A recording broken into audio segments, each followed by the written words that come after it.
Just bring this guy. Hello. Hello.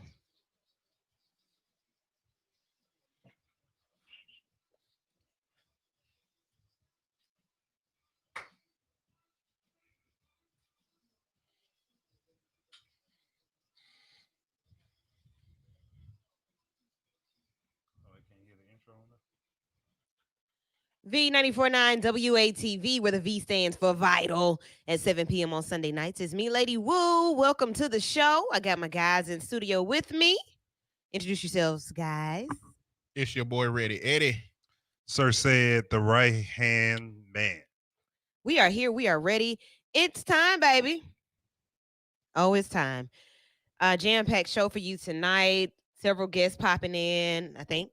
But Tuesday is the day. We've been talking about Tuesday now for I know 6 months. I know. Some people have been talking about it since the first time that Donald Trump got in office as president of the United States because they couldn't believe that it happened, but it really happened. And now is our opportunity to change that. You all ready? Hey, whether we ready or not, I know Ready Eddie always ready, but others of us ain't got no choice. But let's go. Let's check the phone lines first just to get started. Caller, you're in with Vital V94.9 WATV. Who is this? Lady Woo, this is Doug Jones. Hey, how are you? How are you? I'm great. I'm doing good. We've been running 100 miles an hour the last few days, but just settling in, trying to get in and do a little bit more tomorrow and get ready for Election Day on Tuesday. We're pretty excited. Awesome. So I was with you virtually earlier. I was at Bethel Baptist Church and I saw your speech and it was really exciting. So to have the horns blowing, normally people are clapping and yeah, but the horns are blowing. So the energy is great right now. How are you feeling?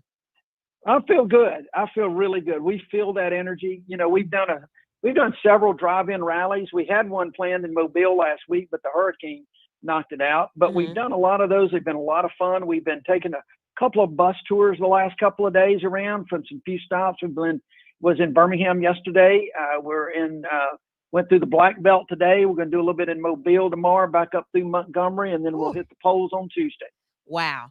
So a lot of work, a lot of energy goes into a run for Senate, for city council, for mayor, for governor, for president. So you've been campaigning since you started because you want people to know what it is you stand for and what you're looking to do when you get to where you're going. So you're looking to go back to Washington. And what are some of the main things that you're looking to tackle when you get back? Well, first of all, we got to continue to tackle this COVID crisis. I mean, we've got to get out of this pandemic. I mean, we have seen a lack of leadership from the administration. We have seen where the administration downplayed this virus. But, we had 1,700 cases in Alabama yesterday. Our numbers are spiking back up just like they're doing around the country. So first and foremost, we got to keep people safe and healthy. And as we do that, we've also got to start working to get our economy back. That's going to dominate the next crisis. We've got a lot of things we want to do with the Voting Rights Act and getting better health care and Medicaid expansion, all of those things. But the first and foremost thing, it all depends on getting this virus under control, getting testing out there, getting contact tracing. And when we get a vaccine, and we will get one, I'm sure we're going to get one, getting it out there to everybody very quickly so that we can hopefully get back to some sense of normal. Then we can start coming out of this and building back. Right. Good. Okay. Sir said had something for you. Senator Jones, it's good to be talking to another Fairfield native on the phone right now. All right. Yeah. All right. I was in Fairfield yesterday. Yes, sir. As a matter of fact, made a stop in my hometown. Yes, sir. You came by. I hope you got some from Urban Smoke while you were over there too. Well, we were just there in the parking lot. Gotcha. I didn't get a chance. I'm going back soon though. Okay. Make sure you do. All right.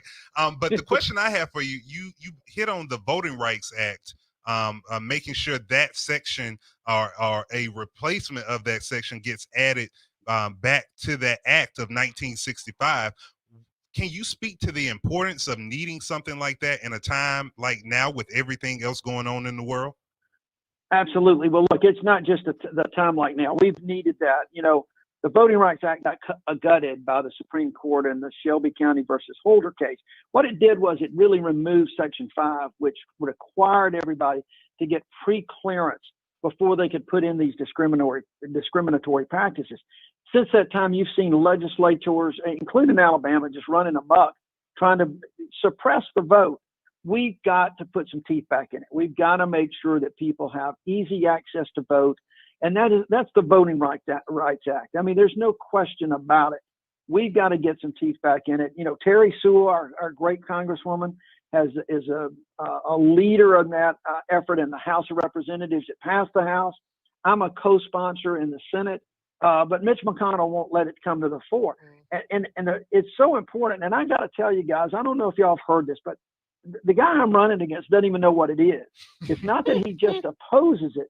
He literally does not know what it is. He was asked this question, and it was just, and I just think that anybody that cannot answer a question about what the Voting Rights Act even is ought to be disqualified from running for the Senate in a state that was the birthplace of the Voting Rights Act. Yeah. I want to ask this question about the Voting Rights Act. Will there ever be any type of push to just make it be solid so that we won't have to keep revisiting it? You know, I don't know the answer to that. My guess is I doubt it. Most all legislative acts like that have a sunset provision, and they get renewed. I mean, remember the Voting Rights Act has actually been renewed like unanimously over the last, it's been renewed at least twice, I think. And it was done unanimously. It was the Supreme Court that did it this time. It was not the Congress. It was the Supreme Court. But once the court did that, then the partisanship took over, and you got McConnell doing it. So if we can ever get back and get the right votes on the floor, I think we can get it restored for a long, long period of time. And hopefully by that time, we'll see. Maybe there will be this day that it'll never be needed. But then again, maybe we just need to make it permanent. Absolutely. So, Eddie, you got something? Said you got something else? No. So, Senator, make that big push for our listeners. You were on with us in the very beginning and back just right before we get into the polls. For those who haven't early voted, which I'm excited about, but for those who are going in and just need to hear that final push, go ahead and give it to them. Well, let me tell you, folks, everybody needs to vote. Number one, it's just our duty. If you want to have any say-so in this state, in this country, your vote will count. Trust me, your vote will count. I am living proof about every vote counting. And the things that we've done over the last couple of years, I think, to lift all voices, to lift all votes, to try to truly represent one Alabama, not just a privileged few in our state, but everybody in this state. It makes a huge difference. Don't ever let anybody tell you that your vote doesn't count. It is a huge, huge deal to get out there and vote. You're going to have to be patient. There's likely to be long lines. You need to do it safe. You need to distance. You need to wear your mask. But you can get out there and do it. Plan on spending the time. But I hope that folks will consider voting for me again. I think that in 2017, we really made a statement for the country and the world about who Alabama really is and who we are going to be in the future. Yeah. I want to continue that trend. I want to keep doing the things that we've been doing for One Alabama. That's my campaign theme, One Alabama. It is not us versus them with Doug Jones. It's all about us. Love it. I don't want to coach. I like coaches when it comes to sports. And even then, they have to be good coaches. I want somebody that has a track record of actually stepping out and serving the people and meaning, knowing what's happening. So you've proven yourself. We know who you are. We know where you live. We get it. We need you back. So we are behind you 100%. We hope that our listeners are listening closely and taking notes so that they can get out and vote. Well, I hope so too. With somebody that doesn't know what the Voting Rights Act, and if y'all go back and watch, he's not said anything. He's hiding from the press. He doesn't really have a clue about what's going on. Doesn't want to talk about the issues, and his TV ads are pretty much lies about me. Oh my goodness! Yeah, they can't fight me on my real record, so they just make stuff up, and that's a sad state of affairs for a candidate for the U.S. Senate to have to do that. But think back about it. That's all you've seen from him. He's not told you anything about what he'll do, what he wants to do, other than he wants to have Donald Trump's back. That's all he says. I'm to be honest with you guys, I think he's not even, we ought not even consider him a coach anymore. He's just more the water boy for Coach Trump. I have a comment that says President Trump has set the stage for incompetence. Wow. I mean, that's Well, look, here's the thing. I just think folks have seen what we've been able to do. And it's been a long time since you've had somebody really going around and talking to everybody, whether it's in the rural areas, whether it's in the urban areas, whether it's military veterans, you name it. We've been there for everybody, and we've really talked to people, but more importantly, we've listened. We've listened to the troubles, the cares and concerns. And I'm going to tell you, I am absolutely Alabama. I know them. I've lived here all my life. That's the other thing about Tuberville. He just moved here 18, 19 months ago to run for the office. I was born and raised in Alabama. I've lived here all my life. I know Alabama. I know Alabama values. And I know we have more in common than divides us.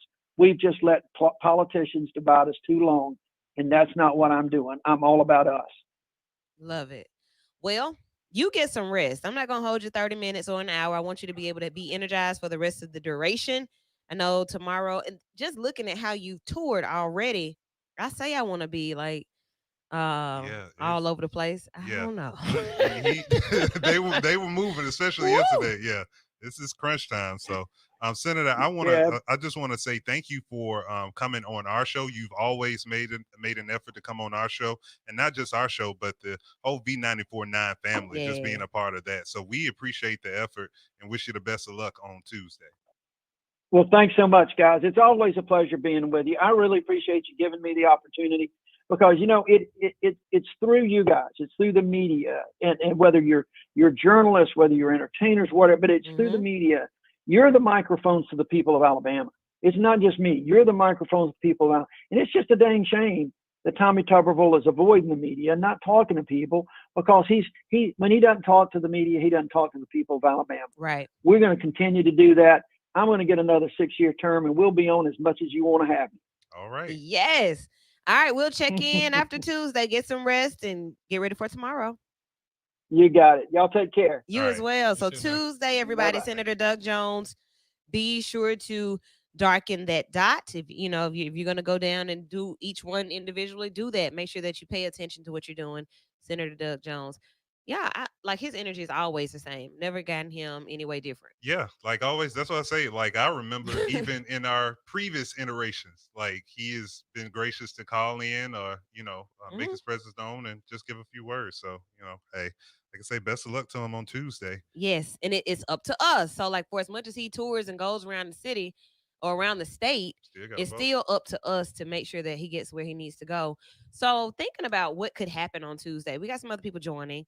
The other Courtney, Counselor Courtney, is in studio as well, behind the scenes, but definitely in the feed. So if you see that dot, that's Courtney, and she is sending her thoughts as well. So thanks, Court. And shouts out to Nancy Bell, Bobby Jackson Jr. Hello to both of you and your comments as well. Thanks. Tuesday, November 3rd. We are waiting for 7 o'clock. That's when it all starts. 7 a.m. is when things kick off in Alabama. Okay. So then, like during the day, you can move around and handle your business and things like that. But what if it doesn't go the way that we anticipated going? Like what are your thoughts on what could happen on Tuesday? This is just, what could happen? It's 2020. So what you think can happen could be the complete opposite. Okay. So it's hard. I'm we were talking before we got on air about, watching, okay, after you vote, or if you voted, you just kind of watch the news. I don't want to watch the news because I don't want to hear about exit polls. I don't want to hear about all this arbitrary stuff because I still have hurt from 2016 because all the exit polls were putting up this candidate over another one and this, that, and the third, and then it came out a completely different way. So I'm trusting in God. All right, amen. Actually doing work in this election cycle, like for the goals that we have, for our efforts and the goals that Everyone else had. I got to put it. All I could do is put it in God's hand at the end of the day, and me not worry about it or carry it around as a burden. Whatever happens Tuesday is gonna happen Tuesday. All right, Eddie. Before you answer, I got another preacher that just joined the conversation. Sister, Hey. that's our commissioner. Let me get you on. Hold on a second. Check. You got me on? I got you on. Here we are. Y'all know the voice. It is our commissioner, LaShonda Scales. Welcome in. Well, I'm glad to be here. Excited about Tuesday. Absolutely. So you've been moving around too, and you're not even on the ballot this time, but you have been all over the place. And I know it has come with a lot of influence and a lot of energy. So what have you been saying? What's been going on with you? Well, I'm just telling people straight up, you got to vote or die. And that's got to be the attitude that we have. I don't know if you all know this, but I went to Roebuck Supercenter Walmart, and they've already boarded up Walmart with the anticipation of how the election is going to turn out on Tuesday. And so when our former first lady said, vote or die, listen, that's getting ready to be real literal to me. Because when you start talking about boarding up stores, they didn't even do that with President Obama. And here you are talking about stores are already thinking they're going to have a backlash just based on Tuesday's election. That's crazy. So exactly. Like, I know they took the ammo off the counters, off the shelves in Walmarts and at different Walmart. Well, I guess at all of the Walmart stores. Yeah. Okay. So then they put them back. Right? No, I think they took away the gun. I don't think they're selling guns or ammo at Walmart. I saw that they had reversed something about that, so I think some of them might have put it back. We're gonna take it may be depending on where the store is located. Very right. True. Yeah. Right. That part. Yeah. So that's one thing that's happening. That people are really threatened by what could happen on Tuesday. So like we aren't we didn't think to go run out and buy bullets and guns if Tuesday doesn't go in our direction. Well, that don't really speak for everybody, because I have seen quite a few folks already saying that they went ahead and took precautions because they saw other people taking precautions. Right. We were reactive. We weren't the ones saying, exactly. well, you know what? Right. Biden don't get in. We exactly. Gonna shoot Exactly. Yes. All right. To that point, yes. And look, one of our friends says, I already got mine. Like this is not even. This ain't had nothing to do with it. So, Commissioner, what else? What else has been going on? Well, let me tell you. First of all, I'm really excited about all of the folk who came out to in-person absentee vote. I mean, we're already over 25,000 strong in the ballot. You know what I mean? In the ballot count. And so that tells me that there's a lot of energy that people really want to see our race relations, the way we look at police brutality, the way we look at disparity rather between the haves and the have-nots. I think that that's what people are realizing now like never before. That's what's on the ballot, and it's unfortunate that it has taken George Floyd, Breonna Taylor, and other people to die. But we've had people to die here locally, and I keep telling people all the time, you got to be the change that you want to see. If you don't go vote, it's on you. Complaining doesn't bring about no kind of change. You got to make sure that you're at the polls. And I'm just prayerfully, I'm with you now, Cedric. I'm just praying a little differently, that I'm prayerful that the lines are so long that people understand that Black and brown people are not playing with the injustices of this country. Amen. All right. So on Tuesday, where will you be? Living everywhere. Living everywhere. Listen, when they tell you, I'm G'd up, as we would say back in my time. I'm so excited because what I'm finally seeing is that people are taking their fate in their own hands. And they're saying, no longer am I going to sit at home, wait for the results, and I didn't have anything to do with it. Everybody's now, I mean, it doesn't matter whether you're from the street, you could be the most intellectual person. I'm seeing all kind of people of all ages, all races, that you know, there's some folk that are really tired of Make America Great Again, and they know really what the backdrop of that means. And so I'm just being honest with you that yesterday we were at a particular store, and Senator Jones came through the store, got on the microphone, and, you know, everybody's just excited to see what change looks like. And I think for those who have questioned what President Obama did for this country, for us as Black people, can now say, even if they don't want to say it publicly, they now have to say, man, it is kind of jacked up. I thought he didn't do nothing for Black folks. I thought he didn't do ... That's fine. But when you got someone who has totally disgraced the office of president, and I want to place emphasis on that, because a lot of times we're looking for elected leaders to be our savior. No, you are electing people to be your representative. So when I hear things like, well, you know, Joe Biden, he was racist, that's all right. But guess what? He turned from his own ways and he served a Black man publicly for 8 years without trying to override his whiteness. Okay. Good point. So I'm just telling people up front, I saw more Black and brown people in the White House under the Obama-Biden administration than we ever have in this country. And let me tell you something. If President Obama had not done anything for this country, why is this president spent the majority of his term trying to undo what President Obama did? If he didn't do anything. Right.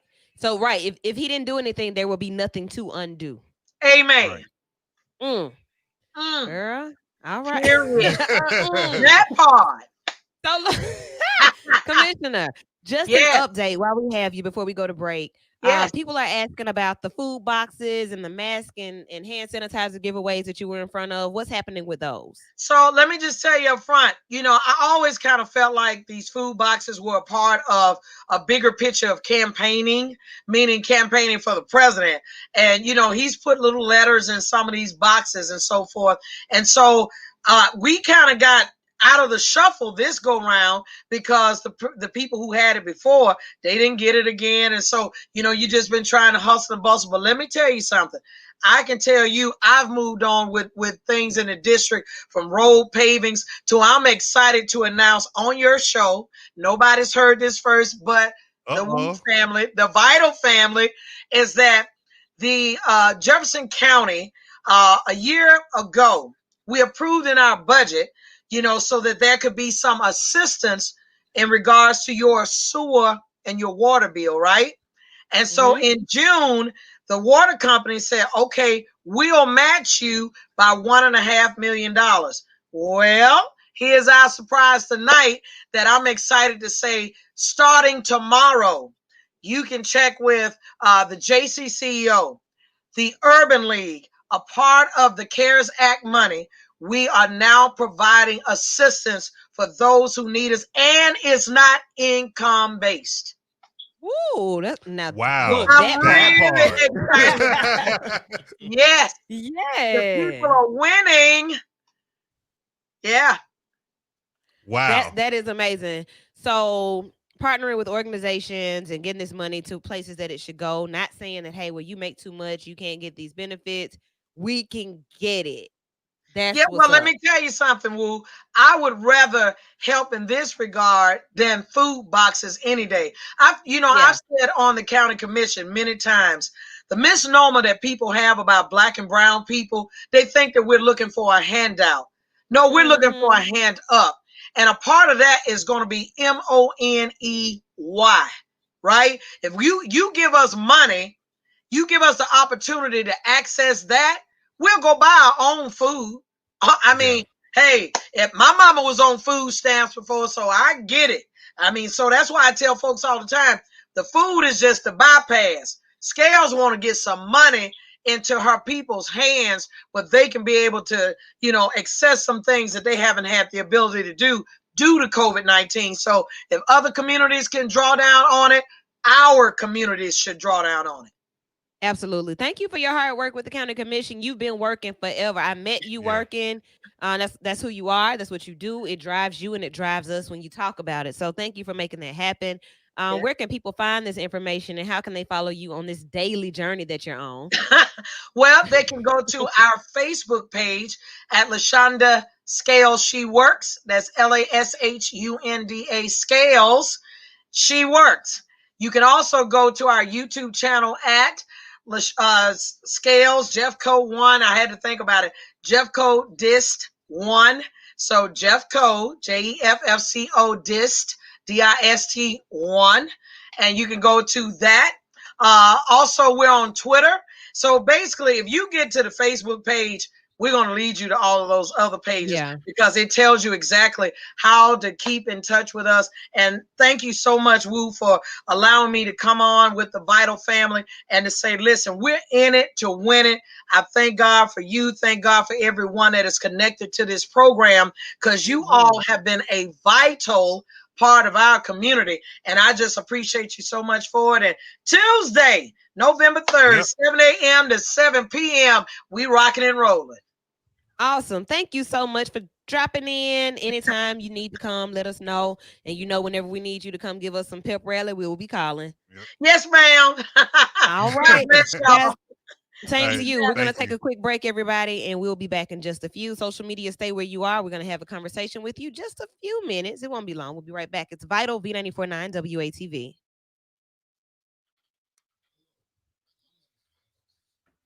That's big. All right, everyone. I want to download this after the fact and cut a clip from that. Yeah. Awesome. So we got breaking news tonight for those of you who have been watching and listening. So for those of you who've been watching, because you stay with us throughout the commercial breaks, starting next week, that will not be the case anymore. So at this point, next week, part 1 will end and part 2 will begin. So that's how that'll go moving forward. But tonight, you just got some firsthand information about the county commission giving money to the Birmingham Urban League and JCCEO. Yeah. Boom, JCCEO to help with utility assistance with no limits to who can be serviced. So that's big because typically if you make over a certain amount, you don't qualify for help. Yeah. And that is the craziest thing. It leads me to another conversation I want to have about college graduates, master's level, pre-doctorate level people, individuals in society that need support that can't get it because they're educated. But it's like that's a conversation, and I think it could be a political conversation because if I want to just get a job, I can just get a job. If I want to be in my field, what I've studied for and paid for, there should be some opportunities available, and I should be able to get help. How do y'all feel about that? I've been in that situation a few times, and I'm just wondering how we feel about that. I want a hand up. I don't need a hand out, and I definitely don't need a hand down. But when I come and say, hey, I need or I'm looking for, who can help me? Who's going to help us? So that's another thought, off air conversation that we can have. Comments are welcome. And if we don't do it tonight on air, we'll definitely do it on social media this week. Yep. So we got about another minute before we come back. Y'all just hold tight. Share the video. Share the video. Share the video. Man, I'm just thinking about tomorrow gonna be start a little long 2-day journey. Because the swearing in is tomorrow too. I mean, it's no fly for it. It's just at 4. Start at 4 on the steps. I mean, I ain't really because it's gonna be out, outside. Yeah, I know. I don't be making big deal about that. Yeah, I think I'm supposed to be saying a speech too. Okay. I can say a little 3-minute speech. Cool. If I got what I want to say. Two of you. Everybody? Everybody. Oh, okay. Yeah, everybody who got voted in.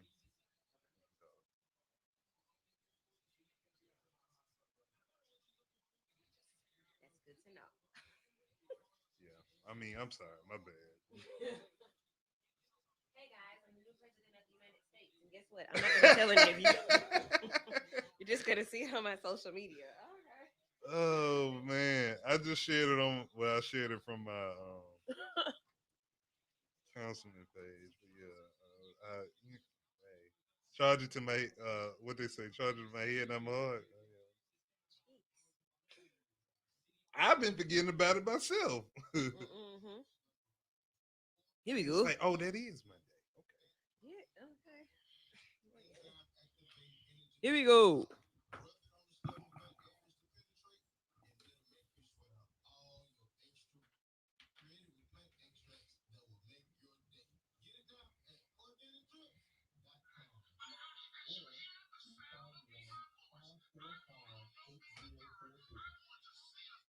V949 WATV, where the V stands for vital on Sunday nights, 7 p.m.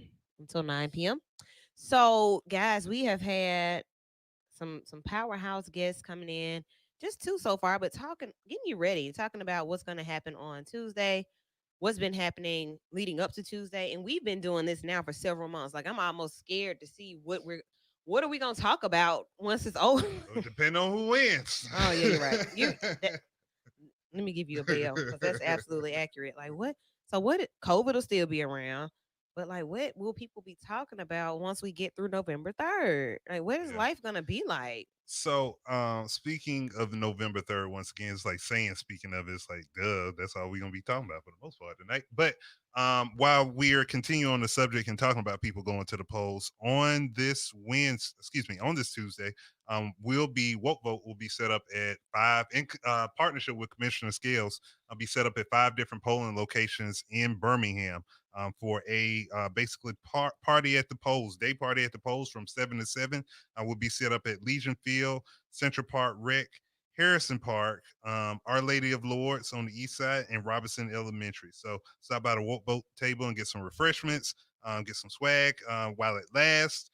And we'll have tents, chairs, and all that set up to make the voting experience as easy as possible. And DJs spinning all day long to kind of make it a more enjoyable. What is the party without a DJ? Right.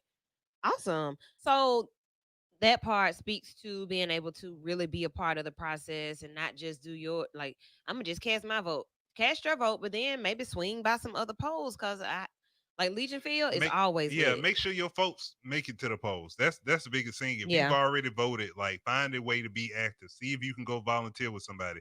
Like Faith and Works and 94.9 will be at a few polling stations. They'll be at Legion Field.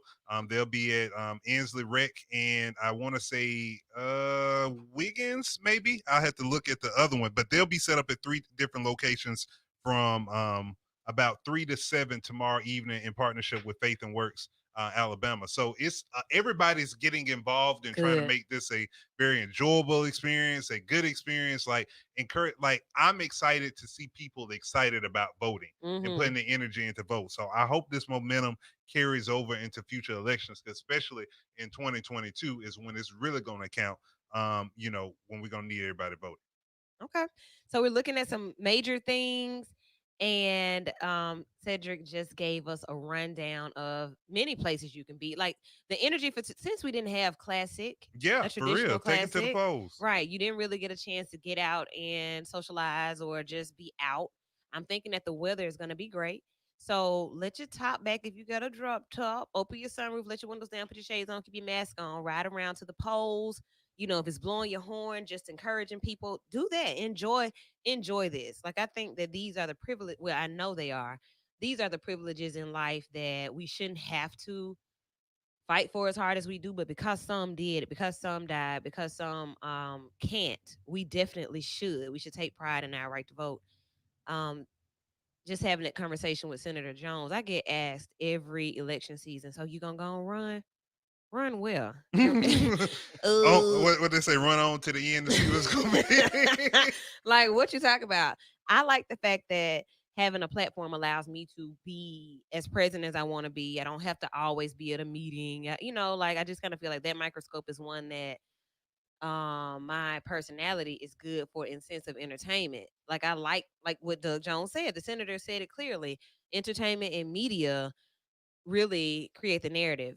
So being in a political seat, God ain't told me that yet. Yeah. However, I know that there's a position that allows me, or there's a part of me that allows me to be able to encourage others and speak to others. So before we go, into our next part of the conversation. One quick thing. I said Robinson Elementary. It's Smith Middle School. That's Smith the fifth Middle. location. So Okay. you got Our Lady of Lourdes, Smith Middle, Legion Field, Harrison Park, and Central Park. All right, we'll post those too so you can know where to pull up at. Let's jump in Eddie's head. Ready, Eddie always has some stuff going, and it be in the back of his mind. Let's see what it's talking about. All right. Hey, fellow liberals, Democrats, those voting for the lesser of two evils, and those begrudgingly choosing to vote for the Democrat candidate despite evidence indicating that they deserve it, and those simply voting against Trump. In the event that Joe Biden wins, it's the very beginning of a reckoning. As for the Black community, it's time that the Democrats of our government are more intentional about including the Black experience in the further crafting of America. We don't have the luxury of not putting pressure on the new administration to adhere to the Black agenda that they put forth. In the event that Donald Trump wins, we don't have the luxury of not pressuring that administration into courting the Black vote for the future. Although I won't hold my breath, I do feel like that pressure for our community is necessary. But this is only the beginning, because as it pertains to democracy, if Joe Biden wins, there's an uphill battle to face. Both parties have positioned themselves to take the verification of elections to the Supreme Court, the very one that Donald Trump believes that he's stacked in his favor. In the same vein, Donald Trump has continued to sow doubt in the election, the mail system, his opponents, science, people that disagree with him, the Constitution, the quality of the Supreme Court justices, and many other systems, to people that hang on every word that he says as truth. He is a part of reviving the racial division that has been simmering in the underbelly of the country. I'm not sure if society was moving further into racial inclusion, or if what we are experiencing with this racial polarization was hiding out, waiting for his moment to shine. Either way, there's going to be a fight for Blackness, a fight for democracy, a fight for women's rights, and as Commissioner Scales alluded to, may even turn physical. So be ready. And if you want to talk about it, hit up at In the Black of My Mind on Twitter. Wow. Thank you. So, in the black of your mind, this is where what you see as what's present for us right now. And I think all of us pretty much see a lot of these things the same way. Let's break it down. Where do we start with that? I think where we started is there will only be a brief moment of relief once the election is over, if Joe Biden wins. Because now we got pressure to put on them to meet the standards that we need met as a community. Yes. There's only a brief moment of relief. We got to get started on that pressure immediately. Right. That's where I think we start with the conversation. If Joe Biden wins, what are we going to do to put that pressure on him? What are our priorities? Are our priorities really the way that they put it down in their plan? Who do we need to communicate what our priorities are? How do we come up with the them? bigger part? Yeah, that's what I was about to ask. So, like, now we start putting the pressure on. Do we call hello? Must be. We don't call Wayne. Definitely, we don't call his ugly. So I used. Ooh, okay. Who do we call? We don't call Ghostbusters. We don't call Kanye. Dang. Folk don't want to call Cube. Like, they can kind of box him in too. But Cube got the ear, Cube right? Could be at the table. He at the table. Killer Mike. Cube need to be educated, and then he could be at the table. Okay, so Cube at the kids' table? He at the kids' table until he learns something, until he ain't got to read off his computer screen to Roland Martin or whoever interviewing him about what his plan got in it. All right, so said Dewana, Deanna, I need y'all to reach out to Ice Cube's folk. We need him in a woke vote academy. Hey, that's a. I mean, all right, so get on that. So I'm just saying, like, who do we call? You know, hey Woo, I wanted to see if I could get you to get this music played on the radio. Okay, I can do that. Hey Woo, I wanted to see if you could take this folder to the president. What? Okay, I mean, I know some people in DC. Okay, so like, who do we call? The Black community is a lot more diverse than a lot of people give. That society has given an ideal for. There is no one Black voice for the community. Yeah, I think that we need to identify all the voices that can talk, have the capability to talk, have the platforms to talk, and have the intelligence to talk as it pertains to what our issues are. And it's so much easier to identify who ain't ready than who is ready. But it's like the ones that aren't ready are always easily accessible. Just like when the news goes to the crime scene and the first person is a person with no teeth, no diction is horrible. Hide your wife, Well, hide your kids. well, Right. I think what we have to maybe stop doing is looking at for one person, one voice. I think there are multiple voices that could be represented through different organizations. Okay. The NAACP, SELC, SCLC. You even look at what Funny Man is doing with More Than a March. Yeah. And you look at Human Rights organizations like Campaign. Human Rights Campaign Mhm. and Woke Vote and other organizations that are in the vested interest of building community and building by through educating how the proper ways to go about it, the strategies and advocating. I think those are the ways that those are the people that we call. We spread the love amongst all those organizations. Anybody that's fighting for us, anyone that is working in our best interest, organizations that are working in our best interest, like we all be a part of the same body or the same family, essentially. Like when you look at Christianity, no matter whatever the religion is, it's still the body of Christ. Ah. So even when you have different churches within a denomination, still the body of Christ. So we have to be the body of Black folks and be able to really folks Sorry. on live stream can't hear it. Oh yeah, you're right. Okay. So but yeah, being the body of Black folks, like moving as one entity, but separate units. So when we try to be, I think we're looking for that one person to be there. There may not be another Martin. There may not Yeah. be another Malcolm. There may not be another Marcus or or anybody Or like that. Harriet or Rose or But Elsie even Vivian. that, those make up the body of Black folks, Right. of a body of a movement. So when COVID first started, that was our agenda. We were creating a vital agenda based on leadership. Like, who do you say your leaders are? What do leaders look like? We got some great names, and these were different ages and everything. The two that we were able to get done and that you all probably saw and watched and have heard, Ladarius Hilliard and Salida Soto. Like, these are two people that are voices, not necessarily a part of the same organization. But what has changed, the reason that, and we weren't around. So let's say that part first. Yeah. We were not around when Dr. King was marching, when the Woods brothers were marching, when we weren't around. What we get are firsthand accounts and history books and pictures.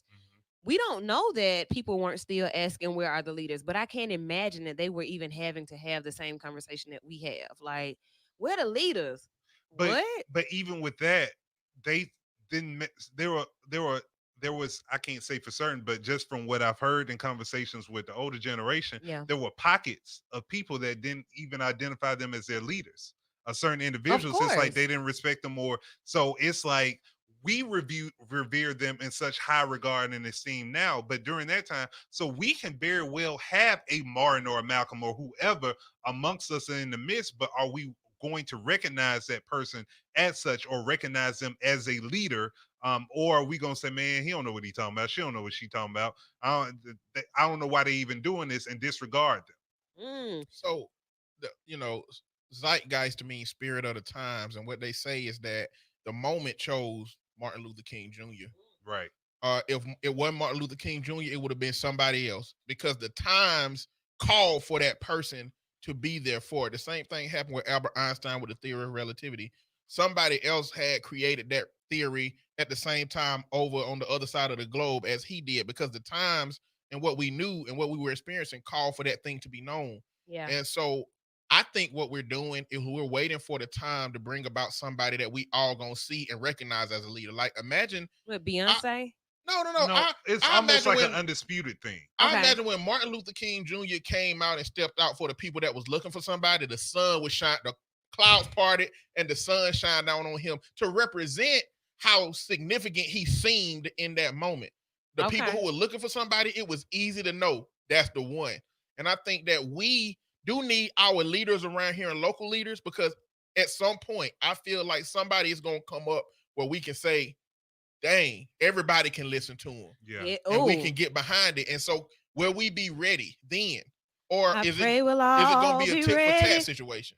I pray we'll You know? all be ready. That's I pray we'll all be ready when we get a leader. And that's not to say that there's not work for us to do while that's coming about, but that's what I believe. I believe that, I mean, after this election, it can possibly get really bad. I mean, there's a whole slew of people who believe that if Joe Biden won, it was only by cheating. Yes. And do we think they're gonna sit back and lay down? Do we think Donald Trump really gonna leave the White House and not speak again? Even if he do, we think his kids not gonna speak. We think the people in his administration not gonna speak and continue to rile up them people. Let's come back to that because he already said that he was going to be an even bigger fool if he didn't win. Okay, I don't know what that looks He's like. gonna have his own network. Watch. Ugh. Hey, we got another guest popping up in here. Dr. Winfrey, how are you, sister? Hey, I'm good. I'm good. How are you? We're great. Welcome to Vital. Thanks for having me. Look, y'all in a lively discussion. Well, welcome to the discussion. We haven't met before, but shouts out to our brother Josh Raby for hooking us up. I said, yeah, get on. I saw your background, saw some psychology stuff on there, and then you're involved politically. Girl, come on the show. So tell Yeah. us who you are, where you're from, and what you plan on doing. Yeah, so I am Dr. Adia Winfrey. A lot of people know me as Dr. Dia, and I'm a doctor of psychology, and I'm known for what I do integrating hip hop and emotional wellness as well as community organizing. I am the Democratic nominee for Congress in Alabama's 3rd congressional district. So that's East Yes. Central Alabama. Yep, the Alabama-Georgia border. And we just really have taken the campaign world by storm. We have infuse hip hop culture into the campaign. I rap, in my spare time. So we've had a campaign jingle that has really gone everywhere. We made a video and have really used this opportunity to educate the people because the lack of knowledge is what's going to have us perishing. We have all the need. We have everything we need. It's not about money. It's just about the power of us and us recognizing the power. So that's been my message throughout this campaign. For sure, Dr. Dia. So your daily life before jumping into this election looked like what? So, my daily life was hectic before, during, and probably after this election. I'm actually the community wellness coordinator at Alethea House. I oversee the prevention programs in 10 different counties. So, that is my day job. I also have a company called Elevating Us. And so, that is how I do my professional development workshops, how I disseminate my hip hop therapy curriculum, which is called Healing Young People Through Empowerment or HYPE. And I'm also the mother of 4 school-age children, and they are a handful, but they are a complete blessing. Donovan, Damien, Amira, and Aiden. So we always have a Wow. lot going on. Yeah, we have a lot. Yes. But with the background that you have, I'm sure that you know how to balance it and you're learning how to balance it better day by day. So what pushed Absolutely. what thrusted you into politics? Like, let me get out here and actually do something about it. What made that happen? So through my work with Hype, I started out thinking that I was just going to be, this emotional wellness trainer and somebody working in prevention. But instantly, the curriculum got a lot of national attention. I was on Tom Joyner in 2011, so that really kind of blew me up. At the time, I was living in Atlanta, and there was just a lot of organizing going on in the streets. And so I was given the opportunity to start speaking to young people and going to high schools. And that is how I started the Hype movement. It just started out as me with some teenagers at Redan High School. And I would take them to the protests that were happening in Atlanta at the time and just showing them that the movement that we saw in the 60s was now. There are things that Mhm. they could do as high school students. Now, mind you, this is before the Black Lives Matter. This is 2011, 2012. I would take them to different community events. I would show them how hip hop as a culture really was all about community enrichment and peace. And so Yeah. through doing that work, that kind of segued me into politics. When I moved to Alabama, moved back where my family is from in Talladega in Mhm. 2014, I just kept that work going. My cousin told me when I moved, he said, "Man, you're going to be the modern day Rosa Parks. Watch." I'm like, man, Okay. look, I'm just trying to do Hype. I'm not trying to be Rosa. I'm Yeah, just you trying good. to, do this. But it really turned into that. I became Yeah. this organizer And it was just the next thing led to the next thing. That's why I was feeling what my brother there was saying about Dr. King. It was like he just kind of met the moment. And that's how I got into politics. This is not what I foresaw for myself, but it was like the next logical step to what I had already been doing. Awesome. Well, Hey. Right.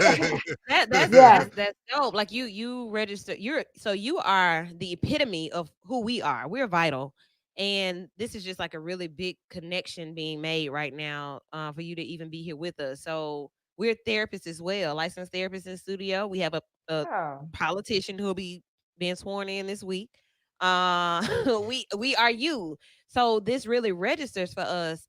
When you think about the movement and moving forward, what are some keys? When you talk about emotional wellness, Tuesday may have some people sick. Like what are some keys and tips that you may have right off that you can help us with? So, number one thing to remember is that nothing is new under the sun. There is nothing that we are going through now that our foreparents have not already gone through. So, keeping that in mind and understanding that this too shall pass is major, not feeling like it's the end of the world. There are going to be trials and struggles that come up, but just understanding that the sun will rise the next day and keeping that in Yeah. your heart. Taking time to just disconnect.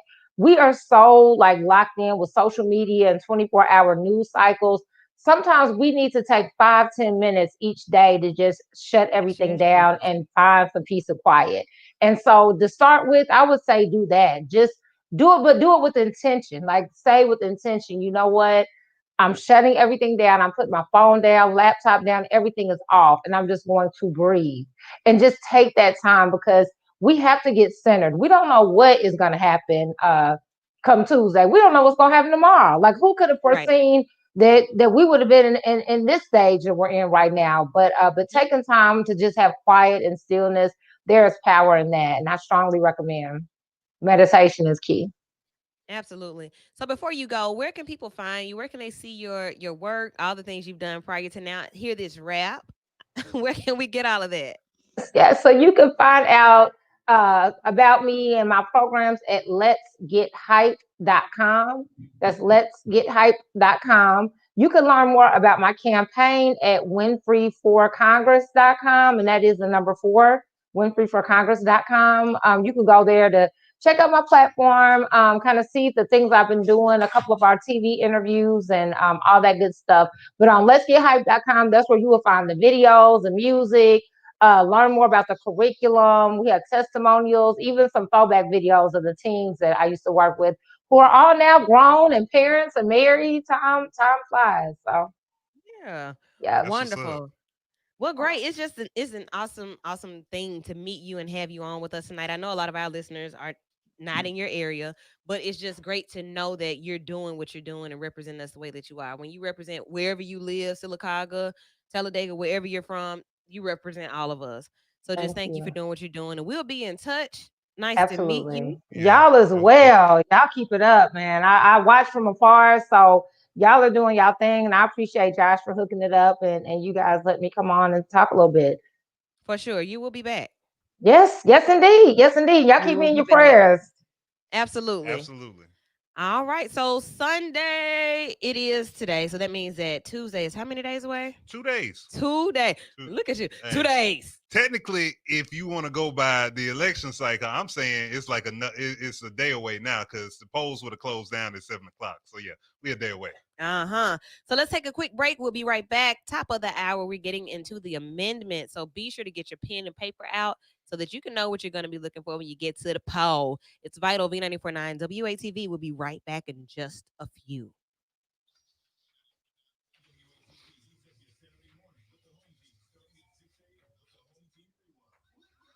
All right, Zoxadia. So we Oh, still so y'all have our couldn't hear me. viewers on social style, but I'm not gonna do that. And not freestyle, but just kind of give us what it is that you do. Like Okay. what's the campaign slogan? So if you said sir, can y'all hear me?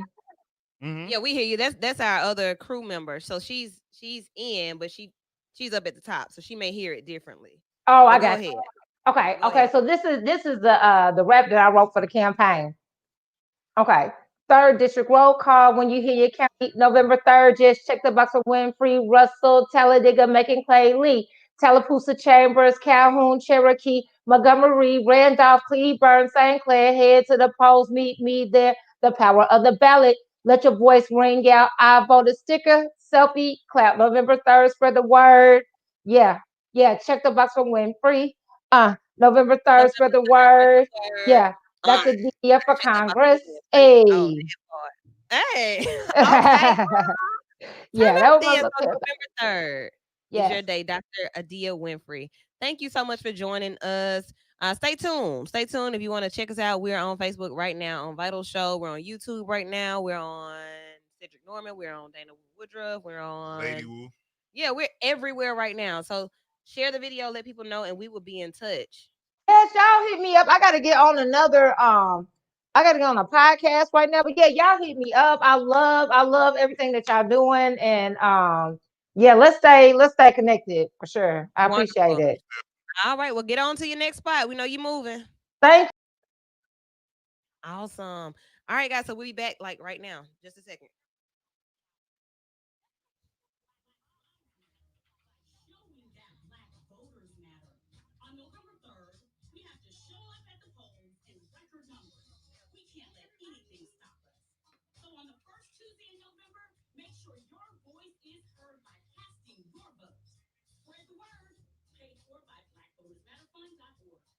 The Courtney French Broadcasting Company stands against all forms of racism, violence, and injustices in our beautiful communities and all across the country. We are committed to using our platforms to not only entertain, but to educate and be an outlet for healing. We hear you. We see you. We are you. We are We you. are one. Hey. 235 BS Birmingham. WATV Birmingham. A Courtney French Broadcasting Company. We are the all new V94.9 WATV. And right now, the V stands for vital. I got a serious question to ask you, man. It's time to get wooed with Lady Wu and the crew. The Emmy Award winning, life changing, bridge building, entertainment filled, substance packed, turn up talk show. Vital. It's what everyone's talking about. For Just real. and find us on social media at V94.9 on Facebook so you can watch and comment. Vital is on your radio. That's what I'm talking about. And now, welcome back, everybody. So, Vital Hour 2, right here on V94.9 WATV. I am Lady Wu. Ready Eddie's in the building. Sir said the right hand man. This right there, my right hand. We are here and we are ready for Tuesday, Election Day. Are you ready? Are you ready? Are you ready? I hope you're ready. Hopefully, you've already voted, and that way, you're ready means that you can just kind of do whatever you need to do during the day on Tuesday so that you can stay up all night and watch these results roll in. Yeah, it's gonna be an all night affair I'm almost certain that Trump is going to do something tomorrow. ridiculous tomorrow, but Tuesday, like while we're watching, if he's already 10 points behind. I don't trust those polls. Those are the same polls that said Hillary was up.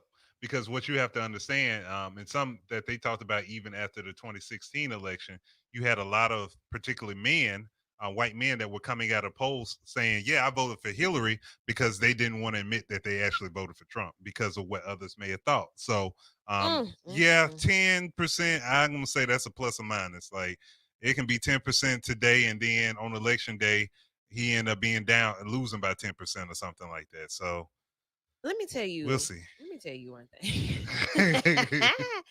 Last week I gave y'all a pep rally. We ain't got time to play. That was last week. This week, let me think about it. I'm gonna think about what I want you to take back into your communities and into your neighborhood. Because what I don't want to do is I the therapist in me wants everybody to be okay with whatever happens, and I want everybody to prepare themselves for whatever may happen. So we're not gonna just die if things don't shape up the way we want to. It's not going to be a parade downtown if things do shape up the way we want to. But we have to figure out how we're going to move forward as a society and as a people because a lot of the conversation, a lot of the rhetoric, a lot of the dialogue has been about the black vote. We see that happening. We also see that, like I said in the first hour, that I think I'm bothered more by the fact that this has to keep coming up. We are here and we aren't going anywhere. Why is our right continuing to have to be renewed and discussed and restored? Make it permanent. So does that mean that I'm going to have to run so that can be the bill? Like, Well, what's going to happen? I think that's a part of the power of organizing, like finding organizations that are rallying around that cause, or that you can present that case to, for them to be able um, to for them to advocate. So having a group of advocates. So Wu could be the leader of that charge, and you could start a group or align with a group that is already working to make that a reality, where where that doesn't have to be continually renewed. Okay. All right. I'm working on that. Other things that are coming up. So not, it's a lot of stuff on the ballot. There are judges on the ballot. There's treasurer. There are, of course, senators. Let me see. There are other things on the Senators, ballot. representatives. Yeah. So big ballot. I would have been honored to be on this ballot. Like, oh, look at that. That would be awesome.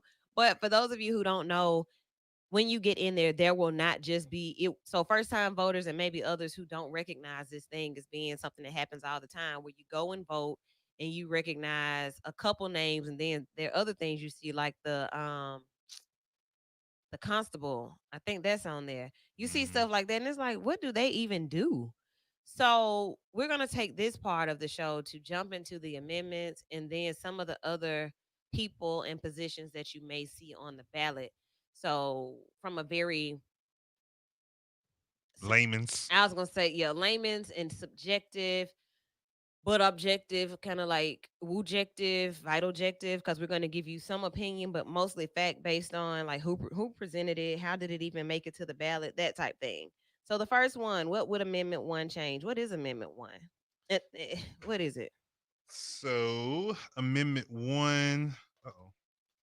I don't have that top part of the page. I'll read it. Where it's okay, go ahead. And then we'll jump in. Yeah, that's fine. Amendment 1 would amend the Alabama Constitution to state that, quote unquote, quote, only a citizen of the United States, rather than every citizen of the United States, who is 18 years old or older, has the right to vote in Alabama. So it currently says every citizen of the United States who is 18, blah, blah, blah, blah, blah. Senator Dale Marsh said that it should say only a citizen of the United States who is 18 years or older. Okay. That's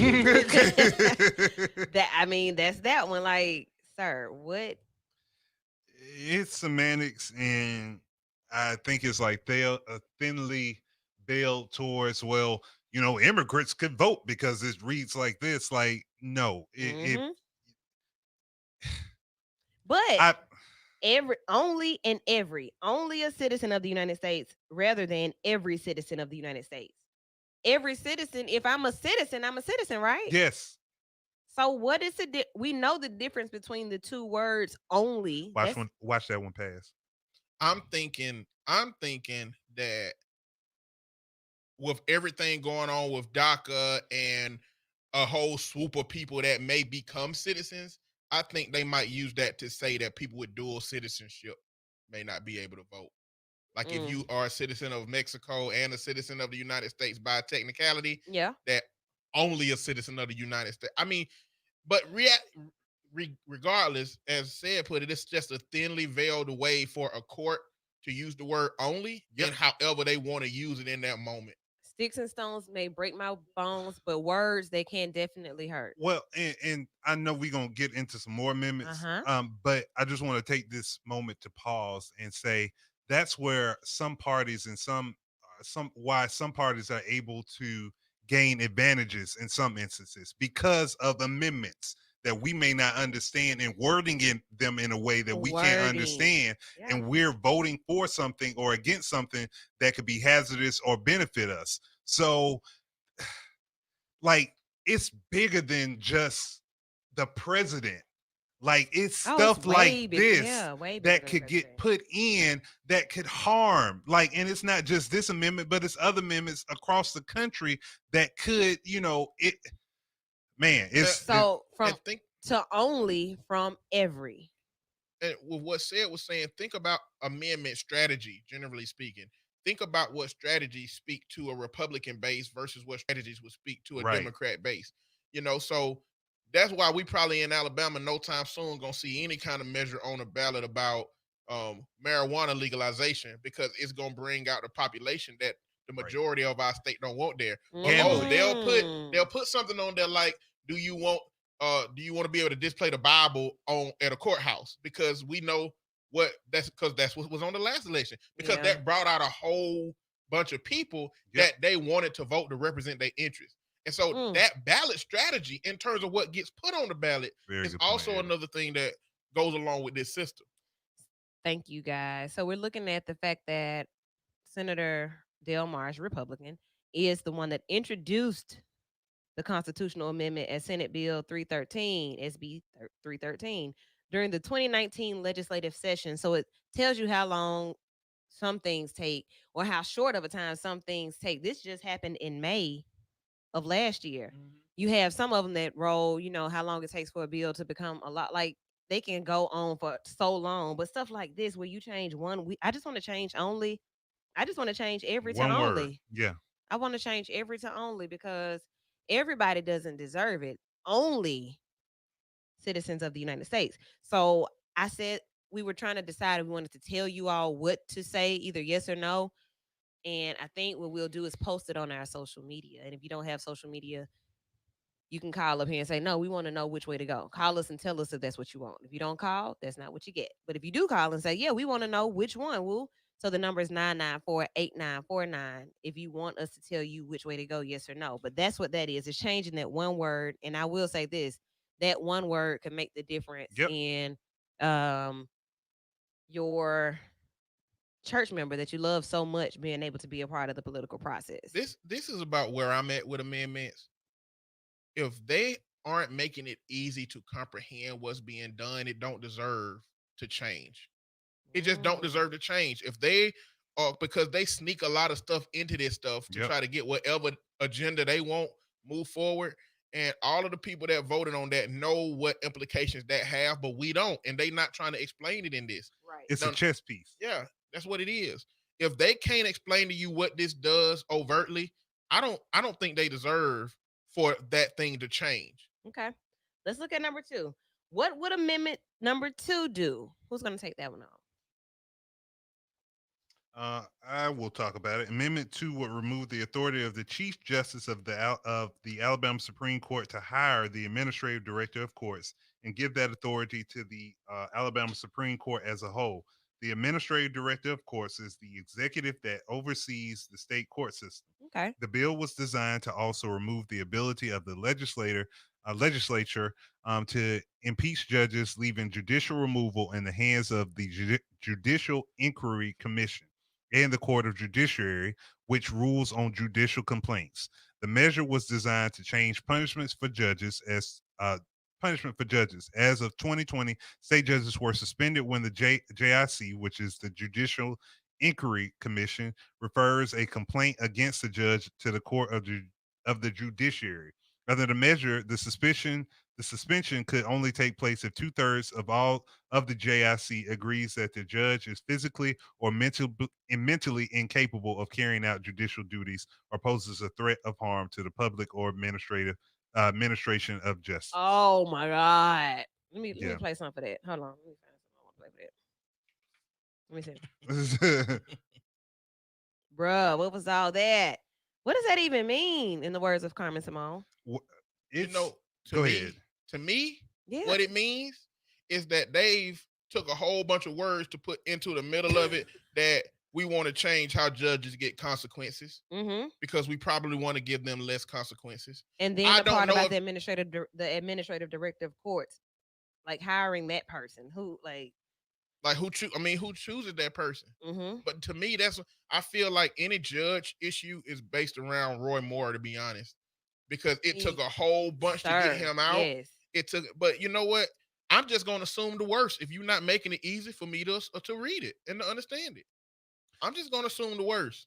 So say I'm no. going to assume that this is a way to screw over Alabamians when it comes to the judicial system, because you're not trying to make it really easy to understand. So nope. Well, and see, I kind of got mixed feelings about it because the way I'm kind of viewing it, so it talks about 6 things that this amendment would do. It will provides that county district courts do not have to hold city court in a city with a population of less than 1,000. Allows the Alabama Supreme Court rather than the Chief Judge courts, increases from 9 to 11 the total membership of the Judicial Inquiry Commission and determine who appoints each member. Allows the governor rather than the lieutenant governor to appoint a member of the court of the judiciary. Prevents a judge from being automatically disqualified from holding office simply because a complaint was filed with the commission. Provides that a judge can be removed from office only by the court of judiciary. And so those are the different provisions that are tied into it. But it seems, it appears that what they're trying to do is take the power of judges, to take the power to discipline and remove judges away more so from the legislator and put it back into the court system. With a whole lot of words. Yeah, so it can be, I mean, it could be good and it could be good, or it could be bad, because, you know, you can say, well, judges going to look out for judges. They're going to look out for their own. So if they feel it is something that isn't foul, then, you know, when we going to let it slide. But at the same time, they're the ones that will understand more so than someone in the legislature what's proper and improper conduct in a court. How did it get to the ballot? Republican Senator Arthur Orr of Alabama State Senate District 3 sponsored this amendment in the Senate. So like even that part. Amendments proposed changing the age after which judges could now run for election or run. Yeah, so another Republican put that one up. So when I see that, I'm like, oh, okay. Yeah, Look, now the age thing was all about Roy Moore. I honestly believe that, about like trying to up the age of which somebody could serve on the court. Yeah, I believe that was all about him. Roy Moore, I'm a cynic. I'm a cynic when it comes to this stuff. Like, if politics is really for the people and we are voting for the people, I think that it should, if they're representing the people, I think that they should make whatever they change and easily readable for the people. Like, they base don't even understand what this is. Oh, you know they don't. Okay. I mean, the only people that understands this is politicians. Yeah, and it goes deeper. Like this one takes up a lot of it. Yeah, Amendment 2. Yeah, it's a lot into Amendment 2. So I got mixed feelings. I got to ask a lawyer about this. Right. Lawyer friends, if you want to call in, feel free to do so. And you know what? I forget what my mama said. Look, listen, like mom. Listen, for real. All of these things that they putting in this one as a big wide net cast, make them 7 different amendments. Make them 7 different amendments and let us vote on each of these items together. Yeah. That's what makes me feel like they hiding something in this, because they putting so much stuff on it. Hey, it's like, ooh, I like that one. I don't like them other 2. So if I vote against it, I'm not gonna get those that I really like. But I don't like. All right, I'll go ahead and vote. So yeah, that one is tricky, but guys, we're gonna tell you where you can go and read it. You'll have 2 days to like really go in and like break it all the way down. Like, so yeah, this is, and then like write it down and draw some arrows and stuff, because it's really too much. Amendment 3. What would Amendment 3 change? Amendment 3 was designed to provide that a district court or circuit court judge appointed to fill a vacancy serves until a replacement is elected at the next general election following at least 2 years from his or her appointment. Currently, a judge appointed to fill a vacancy serves an initial term of 1 year in office, or the remainder of the original term of the judge elected to the office which is vacant, whichever is longer. This is the example. Basically, if a judge is elected in November of 2018 and assumes office in January 2019, the judge dies or is removed in late September 2019 and the seat becomes vacant. An appointee is appointed and assumes the office on October 15, 2019, and the next general election more than 1 year away is November 2020, so the appointee must face election in the primary on March 3rd, 2020. So basically, if a judge loses his seat somehow by death or being removed, then they want to have the person that they appointed in that role for the rest of that term and 2 years following Uh-huh. until the next election. Just like we just saw with the Supreme Court, basically. They basically want to put who they want in there and allow that person to be in there almost 3 years without an election process for the people to speak to that role rather than the government and the leaders speaking to that role. That's what it looks like. All right. So what would it change? Or like what would happen if this, like what does it even mean? How did it get on the ballot? Let's see who said something about this one. Representative David Faulkner, another Republican, introduced the constitutional amendment as House Bill 505 during the 2019 legislative session. On May 23rd, 2019, the House of Representatives approved HB 505 in a vote of 97 to nothing, with 7 members not voting or absent. On May 31st, 2019, the Alabama Senate approved the measure in a vote of 27 to 4, with 4 members absent or not voting. So what's happening here? How are judicial vacancies filled in Alabama? So there's a judge seat. I'm the Republican governor. I'm KIV in my red suit, my white shirt, and my hands balled up. And I'm thinking like, let me go ahead and get this judge in before I end up getting out. Don't forget, KIV got that Django scarf on too. And my scarf. I can't stand you. And my rod and staff Well- that's in my book bag. Well, let me say this. And y'all go ahead. Let me look it up before Okay. I say it, because I feel like when the Jefferson County Democratic District Attorney was removed, Uh-huh. That's I- how I feel like that's how Danny Carr got in to be interim, or I need to look into it because I I think you're can't right. remember. It was one or the other. I feel like that's what. So yeah. So let me read into that a little bit more. Shouts out to everybody commenting and watching. Yeah, Carr previously served as the county's interim district attorney in 2017. So I can't remember if Ivy appointed somebody else other than him, or if he was the person that was appointed. Yeah. Uh-huh. Yeah, she later appointed a Republican She prosecutor. sure did. Yeah, that's what it was. Okay. Alicia just made a comment that we need to hold conversations way before the day of election. And Alicia, you're right. You're absolutely right. People have voted already. Typically, people have not voted by now, but this is a new day, new age, and we vote as soon as we can. But that's something that we say all the time. Like, yeah, we need to start having these conversations earlier, which is how Vital Votes was developed. So Vital Votes is not just a segment that we harp on at election time. As soon as we start hearing rumblings of things, Yeah. we start having conversations. But as far as breaking down the amendments, you do get this right before you go because, yeah. Yeah, because if we were explaining these Yeah. things back like 2 or 3 weeks ago when first folks could start voting, like, and that's the thing. And what we're doing, we're providing a service for our listeners, but that speaks volumes to voter education. Absolutely. You should not go into an election or a voting poll or stand in line to absentee vote and you not know what's on the ballot before you go in there. Same way you would most of us will make a list before we go in the grocery store in a Walmart or whatever. We should be making a list of basically, okay, who am I voting for when I get in, so I can be number one, so you can go through it quicker. Okay, I know I'm voting this person, this person, this person, as opposed to being there like, this person, and then you got to send a text message to somebody while you're there and be like, who Man. did you vote for in this? And I ain't know, like, make it like something that we could, that we're doing beforehand. So, the people that are watching it and listening to us more than likely are in the know and have done that because Mhm. we have responsible viewers and listeners and viewers. But those of us that have family members who we know aren't going to do that, then we need to break it down with them and have those discussions as far as what they should be doing or making sure there's clarification. We put it on everybody else to make sure our people are informed, as opposed to us taking charge of it ourselves and informing those in our friend circle. How many of us have contacted our friends and say, hey, what time you going to vote Tuesday? Right. Have you already voted? Hey, today's the last day to do in-person absentee. Are you going down to the polls? What time, like I say, do you need a ride? What's your plan? Hey, you can get off from work for this. And Like, are we doing that?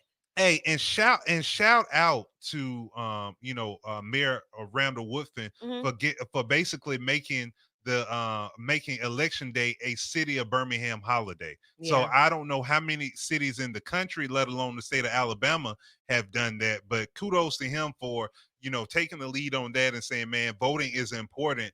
We gonna shut down city hall and city operations for this day. Schools as well. The class that I teach is on Tuesdays and Thursdays. My students asked, like we talked about it. So on Tuesday, before you make a syllabus, like a long time before the Yeah. class or the semester starts, and back to Miss Alicia's point, like yeah, um, these conversations have been happening, but students are like, man, I'm gonna be tense, man. I ain't trying to be in class. Like, you're right, me either. No class. No class. Everything that happens on Tuesday, we ain't doing it. Okay. So yeah, I get that. I wanted to go back to this comment. Keith Williams, a great person in the city of Birmingham that's really involved in everything political. He broke it down this way for that amendment. It means there's a possibility that if a person is appointed, there might not be a special election. The Mhm. person appointed will serve until the next general state election. So that one person might get in there and just wreak havoc and tear stuff up and just jumping in and tear it up. So yeah, and we may need a little clarification because based on that, what I think the amendment is saying, okay, so if the election is almost it's like, okay, either you're gonna serve the remainder of that term or 2 years, whichever is greater, as opposed to 1 year or the remainder of the term, whichever is greater. Mm-hmm. So almost like guaranteeing you 2 years to be in that seat.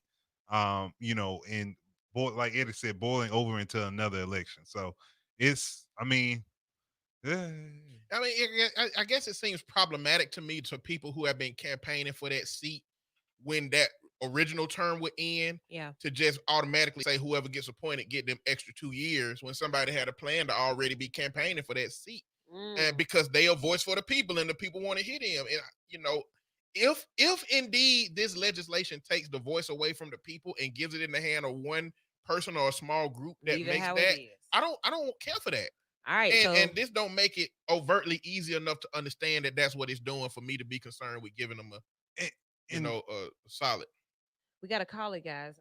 Let's jump to the phone lines. Caller, you're in Vital on V949 WATV. Who this?